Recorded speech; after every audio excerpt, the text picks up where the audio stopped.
دیکھیں یہ تو ڈپینڈ کرتا ہے کہ آپ starting point of any lawyers career is the chamber that he selects.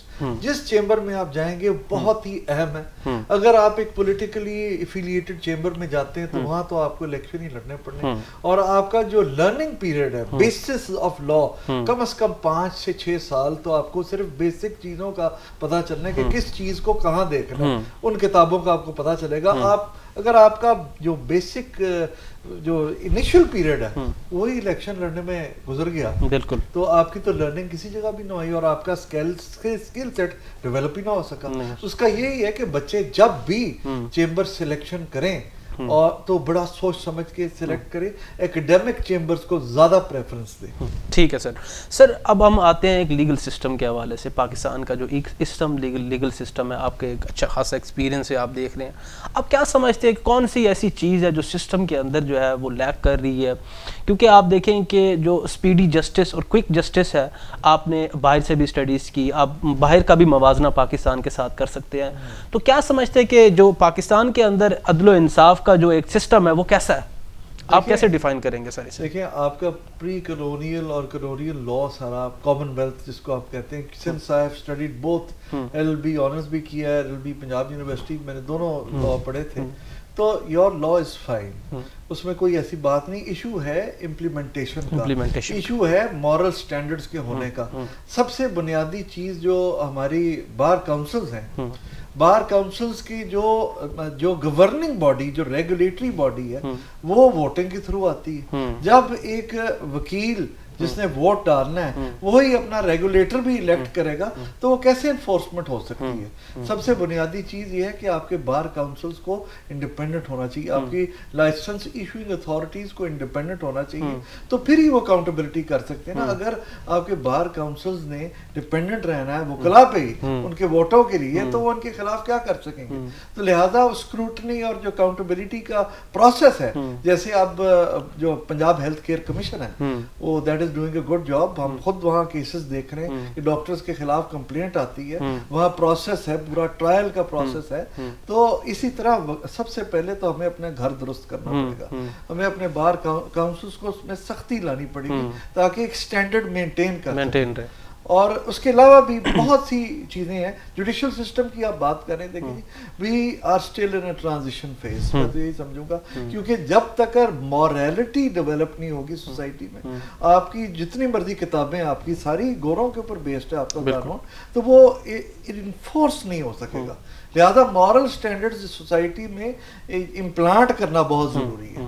ٹھیک ہے سر بالکل. اس کا ہم اگر کمپیئر کریں اپنے جو ہے ساتھ والے کنٹری سے, ٹھیک ہے, انڈیا سے, تو جب یہ سب کانٹیننٹ تھا تو ہمارے پاس کانسٹیٹیوشن وہ انڈین کانسٹیٹیوشن تھا, ٹھیک ہے, لیکن اس کے بعد ہم بحران میں چلے گئے, آئینی بحران میں, ہمارا آئین ہی 10 سال تک نہیں آیا.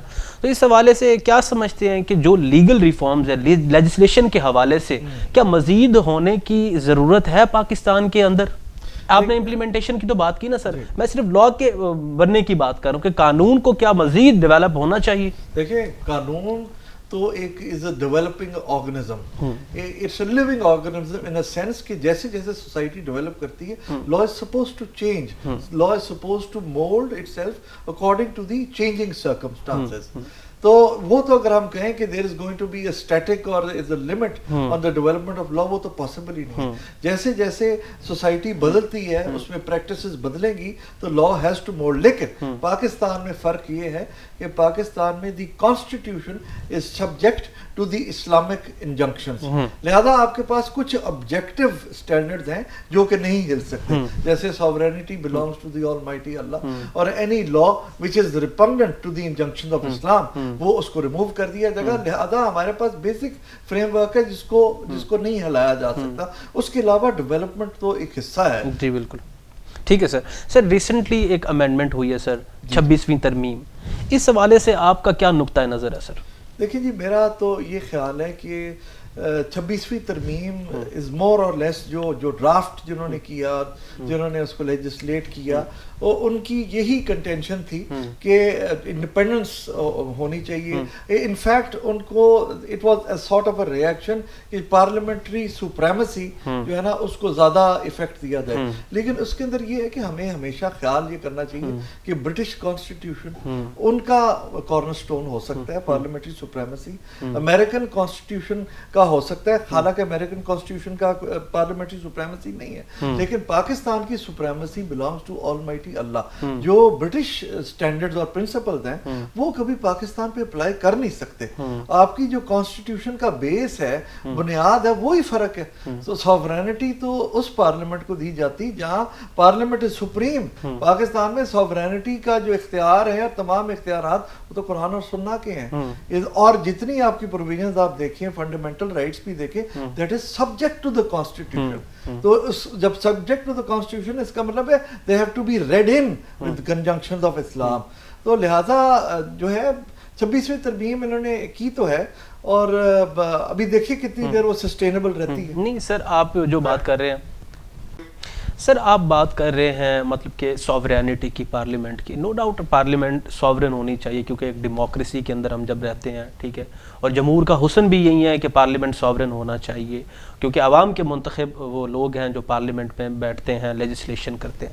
لیکن سر آپ نے برٹش سٹینڈرڈ کی بات کی. اب برٹش سٹینڈرڈ کی بات کی جائے تو وہاں پہ جو ججز کو ہے وہ بھی امپاور کیا جاتا ہے, ان کی ججمنٹس کو جو ہے ایک پریسیڈنٹ کے طور پہ بڑے ایک صحیح طریقے سے دیکھا جاتا ہے. جہاں پہ لا کی کمی ہوتی ہے تو وہ جو کامن لا ہے ان کا, یا کہ جو ججز میں ایک لا ہوتا ہے جو اس کو بھی صحیح طریقے سے اڈاپٹ کیا جاتا ہے. کیونکہ بہت ساری چیزیں ایسے ہیں جو سر جو روسٹم آن دی کورٹ کے روسٹم پہ آتی ہیں, ایسے ایشوز, سوشل ایشوز جو پارلیمنٹ تک نہیں پہنچتی, تو وہاں پہ جب ورڈکٹ ججز دیتے ہیں تو وہ ایک ججمنٹ بن جاتی ہے. لیکن یہاں پہ وہ چیز کیوں نہیں ہے سر؟ اس کی کیا وجہ ہے کہ یہاں پہ ججز کی جو پریسیڈنٹس ہیں اس کو زیادہ تر لا میں اڈاپٹ نہیں کیا جاتا؟ نہیں, میں آپ کو تھوڑا سا اس میں ایڈ کرنا چاہتا ہوں. بے شک ججمنٹ لا کی آپ نے بات کی کہ برٹش پارلیمنٹ جو ہے اس کو ایکسیپٹ کرتی ہے. آرٹیکل 189 آف دا کانسٹیٹیوشن ہے جو کہ کہتے ہیں کہ any law, any judgment which has been passed by the superior courts is binding on the subordinate courts. ایسی بات نہیں ہے. بات یہ کیونکہ since the form and structure of government is different, جو برٹش پارلیمنٹ ہے ان کے اندر they don't have a written constitution. They base their constitution on different principles which have been sorted out. آپ کی ہر چیز ایک کتابچے میں لکھ دی گئی ہے, تو لہذا you are confined to the articles of the constitution. اور کانسٹیٹیوشن میں ایسی کوئی بات نہیں لکھی کہ جس طرح ججز جو ہیں اگر دیر از اے نیڈ ٹو لیجسلیٹ تو آپ کی پارلیمنٹ از دیر, وہ لیجسلیٹ لا کرتی. ہاں, ججز کا اختیار آرٹیکل 184 سب کلاس 3 اور آرٹیکل 199 کے اندر اختیار دیا گیا, کیونکہ کانسٹیٹیوشن اختیار دے رہا ہے کہ کوئی ایسا قانون سازی جو کہ ریپگنٹ ہے to the constitution, fundamental rights یا انجنکشن آف اسلام, تو اس کو پھر نل اینڈ وائڈ کر سکتے ہیں. یہ امریکن ماڈل بھی اسی طرح ہے. برٹش ماڈل میں اگر وہ کوئی بھی قانون سازی کر دیں تو ان کو British supreme court null and void نہیں کر سکتا. یہ اختیار آپ کا ہے اضافی, پاکستانی ماڈل ہے, that is actually the American model. اچھا سر, سو موٹو کا جو اختیار تھا سپریم کورٹ کا, وہ ایک قسم کا اس 26ویں ترمیم کے بعد کیا وہ سلب کر لیا گیا ہے؟ اس حوالے سے آپ کا کیا پوائنٹ آف ویو ہے؟ نہیں, اس سے حوالے سے جو کانسٹیٹیوشن میں امینڈمنٹ آئی ہے, دے فارمولیٹڈ دی کانسٹیٹیوشنل بینچز, اور جو بھی کانسٹیٹیوشنل آرٹیکل 184 سب کلاس 3 کا کیس بنے گا, that will be heard before the constitutional benches. تو سلب تو نہ ہوا. سر میں سوری ٹو انٹرپٹ یو, جو پبلک امپورٹنس کے ایشوز ہیں, پولیٹیکل ایشوز کو ہم ایک سائڈ پہ رکھتے ہیں, کوئی بھی پبلک امپورٹنس کا ایشو ہے, جیسے آپ نے 2018 کے اندر کیا تھا, لاہور ہائی کورٹ کے اندر پٹیشن دی تھی, کچھ اختیار جو ہے وہ ججز کے پاس ہوتا ہے کہ اگر کوئی ایسا ایشو آ گیا پبلک ایٹ لارج کے اندر تو وہ سو موٹو لے سکتی ہے. تو اس میں کیا کوئی پرابلم تھی پارلیمنٹ کو اگر وہ اس چیز کو روک دیا گیا؟ نہیں جی, اس میں ایسا جب جو امینڈمنٹ آئی ہے, ٹاکنگ اباؤٹ دی امینڈمنٹ, تو وہ اختیار تو وہاں ہی ہے. ٹھیک ہے, اور ابھی بھی جو پبلک امپورٹنس کے ایشوز ہیں the supreme court can take it up, but صرف فرق یہ ہوا ہے کہ پہلے the سپریم کورٹ ان جنرالٹی کسی بینچ کے پاس بھی لگ سکتا تھا, یہاں پھر سو موٹو اختیار خود دیا جا سکتا, اب کانسٹیٹیوشنل بینچز کے پاس چلا گیا. اختیار تو ہے ڈیسائیڈ کرنے کا. ٹھیک ہے. اچھا سر, میں آخری چیز ایک سوال پوچھوں گا, پھر آپ کی وہ دوسرے سوشل ایشوز پہ ہم آئیں گے. سپریشن آف پاورس کا ایک کانسیپٹ ہے جو ہمیں ویسٹ کے اندر خاص طور پہ دیکھنے کو ملتا ہے, یو کے اندر دیکھنے کو ملتا ہے کہ ایک ادارہ دوسرے ادارے میں مداخلت نہیں کرتا, ٹھیک ہے, اور ہمارا میرے خیال میں آئینی قانونی جو اخلاقی جواز ہے وہ بھی یہی کہتا ہے کہ اس میں کسی قسم کی مداخلت نہیں ہونی چاہیے. کیا ایسی وجہ ہے کہ پاکستان میں ادارے ایک دوسرے کے اندر مداخلت کرتے ہیں؟ دیکھیں بات آپ کی وجہ ہے کہ یہ ڈاکٹرائن آف کامرٹی ہے, جو کہ خیر امریکن بھی کانسیپٹ ہے, برٹش بھی ہے, جس کا مطلب یہ ہوتا ہے کہ سب اداروں نے ایک دوسرے کی عزت کرنی ہے اور اپنے فیصلوں کا احترام کرنا ہے. تو وہاں مسئلہ یہ آتا ہے کہ جہاں کورٹ کی آرڈرز کو امپلیمنٹ نہ کیا جائے, کورٹ کے آرڈرز کو جہاں امپلیمنٹ نہ کیا جائے, تو وہاں پھر کئی دفعہ کورٹ مجبور ہو جاتی ہے کہ اس کو ایگزیکٹو کے آفیشیلز کو بلانا پڑتا ہے, افسران کو بلانا پڑتا ہے. تو اس صورتحال میں جب نان انفورسمنٹ ہو کورٹس آرڈر, پھر فرسٹریشن از کریٹڈ. تو اس میں یہ ہے کہ دونوں سائڈ پہ ایگزیکٹو اور جو جوڈیشل انسٹیٹیوشنز ہیں ان کو کوئی نہ کوئی بیلنس کریٹ کرنا چاہیے. تو باقی تو ایسا کوئی مداخلت ڈائریکٹ تو ہو ہی نہیں سکتی. جی ٹھیک ہے سر. سر زیادہ تر جو وکلا کا جو پروفیشن ہے سر, اس میں زیادہ تر مجھے جتنا دیکھنے کو ملا ہے کہ وکلا محدود ہوتے ہیں صرف اپنی لیٹیگیشن محدود تک جو کلائنٹ لے کے آتا ہے, ٹھیک ہے, جو کرمنل ہے, سول کیسز ہیں, کوئی بھی کیس ہے. لیکن آپ کی اگر ہسٹری دیکھی جائے پریکٹس کے حوالے سے تو آپ ہی وہ پہلے وکیل ہیں. 2018 کے اندر لاہور ہائی کورٹ کے اندر آپ نے ایک پٹیشن دائر کی تھی, فائل کی تھی ایک سوشل ایشو پہ جو سوسائٹل پرابلمز ہیں, اس میں واٹر ہے, ٹھیک ہے سر. اس حوالے سے سب سے پہلے تو سجیشن وکلا کو دیں کہ صرف محدود نہ رہیں لیٹیگیشن تک, کرمنل اور سیور یا دوسرے میٹرز کے حوالے سے سوسائٹی کو بھی ساتھ ساتھ لے کے چلیں. اور کیا ایسا معاملہ پیش آیا کہ آپ لاہور ہائی کورٹ گئے یہ پرابلم لے کے واٹر والا؟ دیکھیں جو جہاں تک تو وکلا کی تربیت کی بات ہے, یہ ڈپینڈ کرتا ہے کہ ان کی گھر سے کیسی تربیت ہوئی اور پھر وہ کتنی رسپانسبلٹی اور کتنی ایپتھی وہ محسوس کرتے ہیں. یہ جو پٹیشن جس کی آپ بات کر رہے ہیں, یہ 2 پٹیشنز ہوئی تھی, ایک میں نے کی تھی اور ایک اور ہمارے وکیل بھائی ہیں ابو ذر سلمان نیازی, ان کی طرف سے ہوئی تھی. تو میری پٹیشن لگی تھی جسٹس علی اکبر قریشی صاحب کے پاس.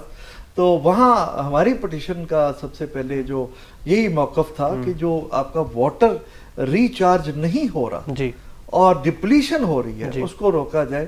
پھر جج صاحب ریٹائر ہو گئے 3 ماہ بعد. اس کے بعد جسٹس شاہد کریم صاحب جو کہ اس پٹیشن کو سنتے رہے اور انہوں نے کمیشن بنایا اور پھر ایک سفر شروع ہوا اور بہت سارے نیومرس آرڈرز ہیں. انفیکٹ اب تو کتابچے کی شکل میں بن گئے آرڈرز. اتنے آرڈرز جج صاحب نے پاس کیے اور پھر تھرو کمیشن ہم نے کام کیا. پرائم ایشو کیا تھا؟ پرائم ایشو یہ تھا کہ ہندوستان نے جب 3 ڈیم بنایا راوی کے اوپر, راوی کا جتنا لاہور کا جو ریچارج تھا پانی کا ریور راوی سے آتا تھا. جب ہندوستان نے 3 ڈیم سن 2000 میں بنا لیا تو اس وقت اس کے بعد آپ کا 82% ریچارج پانی کا ختم ہو گیا. مطلب یہ ہے کہ ایک گلاس, آپ یہ صورتحال دیکھ لیں, ایک گلاس ہے اس کے اندر 2 اسٹرا ہے, ایک اسٹرا سے آپ پانی نکالی جا رہے ہیں, دوسرے اسٹرا سے اب گلاس میں پانی نہیں ڈال رہے. تو اور 82% 82% پانی واپس ڈالنے کا اسٹرا اگر بند کر دیا جائے تو اس کے ایکوفر کا کیا حال ہوگا. تو یہی لاہور کی صورتحال تھی جس کی وجہ سے 3 میٹر ہر سال پانی ڈراپ کر رہا تھا. جب یہ پٹیشن لگی اور شاہد کریم صاحب نے اس کو کمیشن بنایا اور اس پہ درآمد کیا معاملات کو, تو پھر اس کا نتیجہ یہ ہوا مختلف ہم نے کیے. اس میں ہم نے پیٹرول پمپوں پہ جو آپ کار واشنگ سٹیشنز ہیں ان کو سیل کیا, ہم نے ریچارج ویلز بنائے, ایبولوشن واٹر ٹینکس بنائے. پھر اس کے علاوہ ہم نے 400 انڈسٹریل یونٹ تھا لاہور کے اندر. آپ عمر حیران ہوں گے اور انفیکٹ پریشان ہوں گے, جو کہ اپنا ویسٹ واٹر ڈائریکٹ زیر زمین پانی میں انجیکٹ کرتے تھے. 400 انڈسٹری سیل کی, ان کے انجیکشن پٹس بند کیے اور پھر ان کو کھولا گیا. اس کے علاوہ ڈھیر سارے اقدامات عدالت نے کیے اور ابھی تک عدالت کر رہی ہے. سر یہ جو آپ جس کمیشن کی بات کر رہے ہیں, اس کمیشن کا کیا کردار ہوتا ہے اور اس میں کتنے افراد جو ہے مشتمل تھے آپ کے ساتھ ممبرز؟ دیکھیں انیشلی جو کمیشن جب شاہد کریم صاحب نے بنایا تو اس پہ ہمارے چیئرمین تھے جسٹس علی اکبر قریشی صاحب, اور 3 سال تک انہوں نے کام کیا آنری بیسس پہ کسی کی کوئی تنخواہ معین نہیں تھی. جج صاحب نے ہمیں ٹائم دیا. پھر ہی was appointed as chairman of the insurance appellate tribunal, اور بنیادیں ادھر سے بنی, اور بیکنگ جو تھی وہ اپنا شاہد کریم صاحب کی تھی. مین ہمارا کام یہ تھا کہ conservation and preservation of water. پھر انوائرمنٹ بھی, جب اسموگ کے حالات آپ کو پتہ ہی ہے کہ 2019 میں اسموگ کے حالات بہت خراب ہو گئے, اور جب اسموگ آؤٹ آف کنٹرول ہوئی تو پھر returned into an environment commission. پھر جج صاحب نے جتنے پنجاب کے جو بھٹے ہیں ان کو کنورٹ کرایا, اور ظاہر ہے کہ سارا کام تھرو ایگزیکٹو ہوا.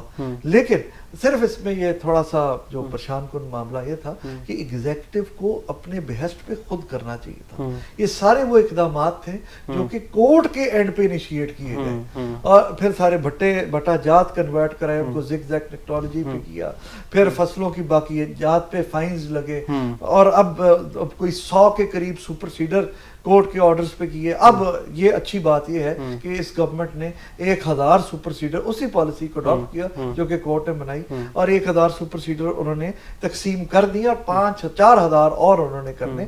سپر سیڈر سے کیا ہوتا ہے کہ جو باقیات ہوتی ہیں فصل کی وہ ختم ہو جاتی ہیں, اور اس میں پھر فصل میں کٹائی اور جلائی وہ نہیں ہوتی. تو بہت سارے اقدامات اس میں ہوئے. سر, انوائرمنٹل کمیشن کی آپ نے بات کی, اس کے کیا آبجیکٹیوز تھے ذرا اگر آپ بتانا چاہیں تو سر؟ اس کا پہلا آبجیکٹیو تو یہ تھا کیونکہ اسموگ ایک ایمرجنسی سچویشن تھی, ہنگامی حالات تھے, ڈپارٹمنٹ سے ان کو انفورس کرنا کورٹ کے آرڈرز اور اسموگ کو کنٹرول کرنا. اس میں آپ کو ایک اور چیز بھی بتا دوں, جتنی industrial steel loading industrial units تھے ان پہ کوئی اسکربر نہیں لگا ہوا. اسکربر سارے یہ کورٹ نے over period of 6 years enforcement کر کے تھرو انوائرمنٹ پروٹیکشن ایجنسی ان پہ اسکربر لگوائے ہیں. اسکربر کا کیا ہوتا ہے, ویٹ اور ڈرائی اسکربر ہوتے ہیں. یہ جو دھواں نکلتا ہے اسٹیل رولنگ اسٹیل ملٹنگ, وہ دھواں ریفائن ہو جاتا ہے, وہ پھر اسموگ میں ایکیومولیشن میں مدد نہیں کرتا.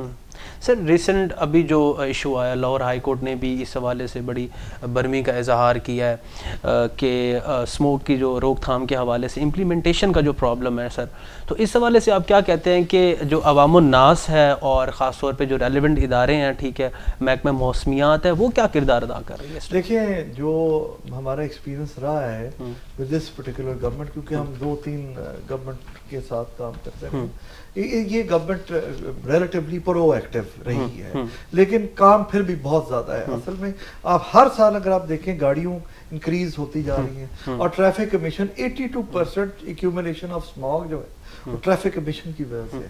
اب بات یہ ہے کہ اس گورنمنٹ نے تو کام کیا ہے, لیکن ابھی بھی بہت ضرورت ہے ٹریفک کو کنٹرول کرنا, رکشوں کو کنٹرول کرنا. اس طرح کے بہت سے اقدامات ہیں جس کو قابو ابھی بھی حکومت کا کرنا ضروری ہے. ٹھیک ہے سر, مزید بھی اس پہ ہم گفتگو کریں گے ایک چھوٹی سی بریک کے بعد. ناظرین, ہمارے ساتھ سید کمال علی حیدر صاحب موجود ہیں. مزید ہم انوائرمنٹ پہ بات کریں گے, جو سوشل ایشوز ہیں اس پہ بھی مزید بات کریں گے, ان سے جانیں گے کہ کیا ریفارمز کی ضرورت ہے, کون سی ایسی پرابلمز ہیں جو پاسٹ میں بھی دیکھی گئی ہیں اور پریزنٹ میں بھی ہمیں اس سے فیس کرنا پڑ رہا ہے. انشاءاللہ ایک چھوٹی سی بریک کے بعد پھر حاضر ہوتے ہیں. ویل بی رائٹ بیک انشاءاللہ.